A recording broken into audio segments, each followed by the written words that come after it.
Well, hello again, everyone. Welcome back to another episode of the Bodacious Rant. You're joined by your ever so loving and handsome host, Brendan Rye. Hope everybody's good. If you haven't seen our first review of the year, which was the new Mean Girls movie, feel free to check that out because that's out now. But we are talking about an entirely different genre of movie.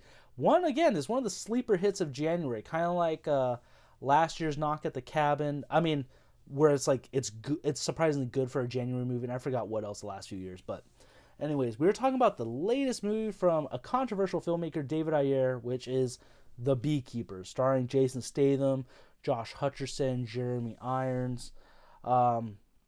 Just very interesting movie. And again, non-spoiler as always, because for even movies that we hate, it's still worth it for you guys to watch it. So please do not forget to give us a like, ring the bell, and of course subscribe. We appreciate you all, and let's have a kick-ass 2024. Why don't we? So yeah, I would say this movie is like a weird hybrid baby of Equalizer, John Wick. And you know what, never mind. My last one, I've already told you about it, burned privately, but I don't think that's going to work for general audiences, so I'm not going to stick with that one. But it's very similar to those, in which Jason Statham, he just plays a very quiet guy who lives on a farm with this widow. He helps take care of her bees, works in the barn, and unfortunately she is a victim of a cybersecurity, like she got hacked, lost all her money, commits suicide. And Jason Statham is basically on a burning path of vengeance for her because of their relationship. And like I said, this is definitely like it kind of reminds me of also Wrath of Man, but almost more brutal, which is kind of interesting to say because Jason Statham was a total cold person in that one too, cold badass. But this one is like, dude, he was pissed, and it was just great to watch. I'm sorry, I think this is definitely like a good movie to kick off the year. Not perfect, mind you, definitely nowhere near as good as John Wick or anything like that, but it's solid. So I really enjoyed it. And like I said, we're joined by Josh Hutcherson, who plays the main antagonist of the movie, which kind of nice to see Josh Hutcherson as a villain. I actually really liked him in this. Played the perfect a-hole, like the person you want to hate the most, and he did so good in it. And Jeremy Irons is almost like his evil Alfred. That's how I would put it without spoiling too much. And then we're also joined by this one actor who I didn't think about until we started recording, which is Emmy Raver Lampman. Which, for those Netflix viewers out there and superhero fans, if you ever watched Umbrella Academy, she's one of the main characters in that. She's good in this. Other than that, I would say, like I said, it's a lot of fun. The action, it's brutal, it's great. Very vengeful, like a vengeance movie so you see a lot of brutal stuff happening. But other than that, as much as I like David Ayer from his movies like Fury, and he was really good with End of Watch, Training Day, he wrote Training Day, didn't direct it, so that's saying that. This is definitely one of those movies I'm like his best one since Fury, which was 10 years ago, but some of his tendencies do show up in this movie, and it has its moments where it's like, dude, really? Why is this a part of this? But whatever. Bern, what did you think of this movie? I know this is definitely one we didn't really plan on saying, but it's like, I enjoyed it. What did you think of it? I don't know about you, but after seeing that trailer, I definitely planned on seeing this movie. Just looked like the dumbest thing ever. It was like, okay, you have the typical stereotypical story of like an either ex-military or ex-government agent that's retired now, and they're wronged personally, and they come out of retirement to inflict sweet vengeance on the people that did them wrong. And it's a classic genre for a reason because it's very cathartic, But with the framework of this one, it being like, about like the bees and the beekeepers and all this stuff, I'm like, this looks like it could be either a solid B movie, B action movie, pun definitely intended. You're gonna be seeing a lot of puns if you're watching this movie, so get ready for that. Or it's gonna be like, it's either gonna be fun or it's gonna be like so dumb that it just collapses in on itself. And thankfully it was the former. This movie was a lot of fun, and for the reasons that you expect these type of movies to be. The action was kinetic, it was fun, it was entertaining throughout, very brutal, like you mentioned. But the thing that really sells it to me is that the characters all here they're taking the story and their dialogue so seriously that you can't help but like have fun with the cheesiness of it all. As long as like they know, because it's a fine line, right? It's like, either they're taking it very seriously and it just like the joke's on them, or it's done in a way where everybody involved in the project is in on the joke, and then that's what makes it even more fun. So luckily, David Ayer was very much able to straddle that line, which is very surprising because, like you mentioned, I feel like myself and a lot of people believe he hasn't made a good movie in the last 10 years, with Fury being the last one and everything else since being just a hodgepodge of a lot of his worst tendencies. And the fact that he was not the writer on this movie maybe makes me think that that had a little bit of a hand in it.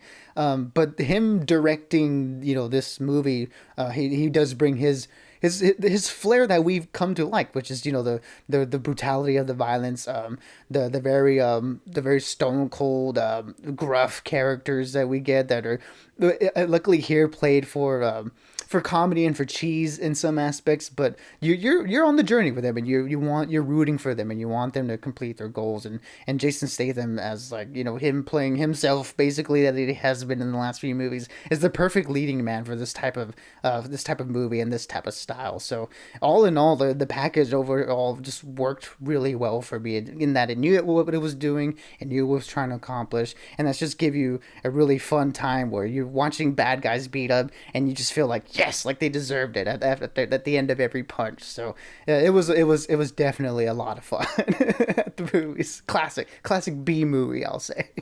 Yeah, Bernie, there were a lot of fatalities. We didn't talk about that. Okay, that was good.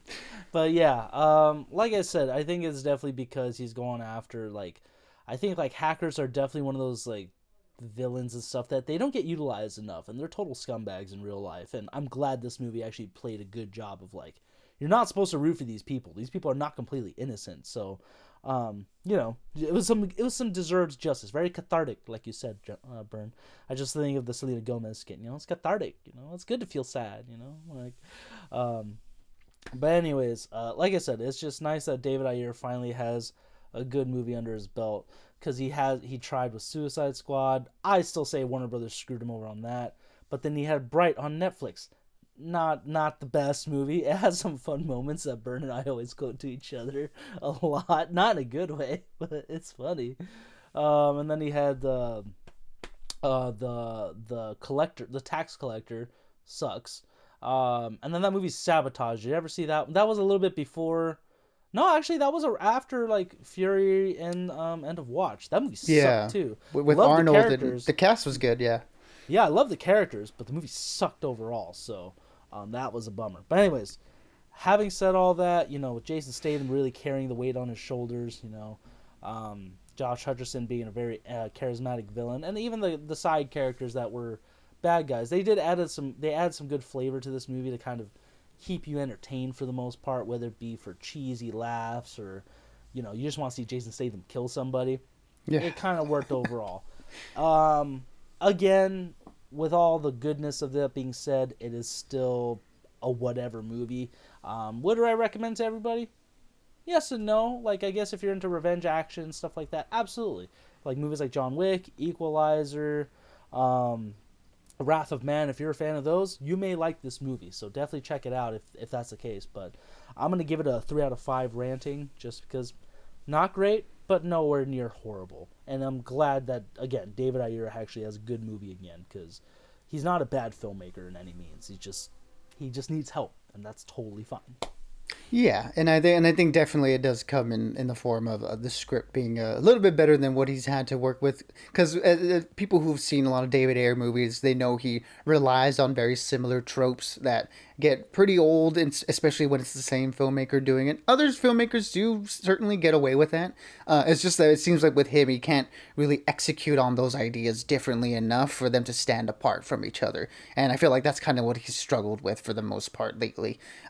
So that wasn't really the case overall for this one. A lot of his worst tendencies were sort of dialed back down. They certainly popped their head up in this movie in a few instances, but in terms of the overall package, it was definitely toned down to a lot of his previous work. I will say for me, I did kind of feel bad for Emmy Raver Lampman. It felt like her role was a little bit underwritten, and like it feels like they didn't really give her that much great stuff to do. It felt like she was like almost in a different movie for the most part compared to how everyone else was playing their roles. And in particular, her character, something happens to her character early on that should definitely have a bigger impact. And it felt like that wasn't explored at all, or if it kind of felt like it didn't happen to her. So when you watch the movie, you'll definitely know what I mean when I mention that. But her and her partner, played by Bobby and Nadaria, I thought they worked really well together.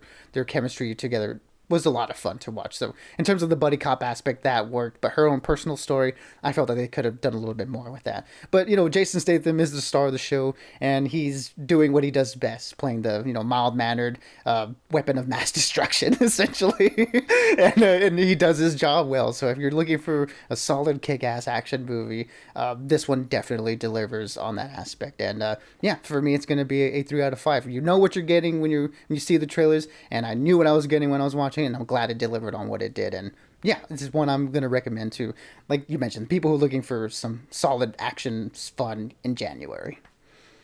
Absolutely. So at least the 2 out of 3 movies we've watched so far, newly released, are solid. So that's a good sign so far.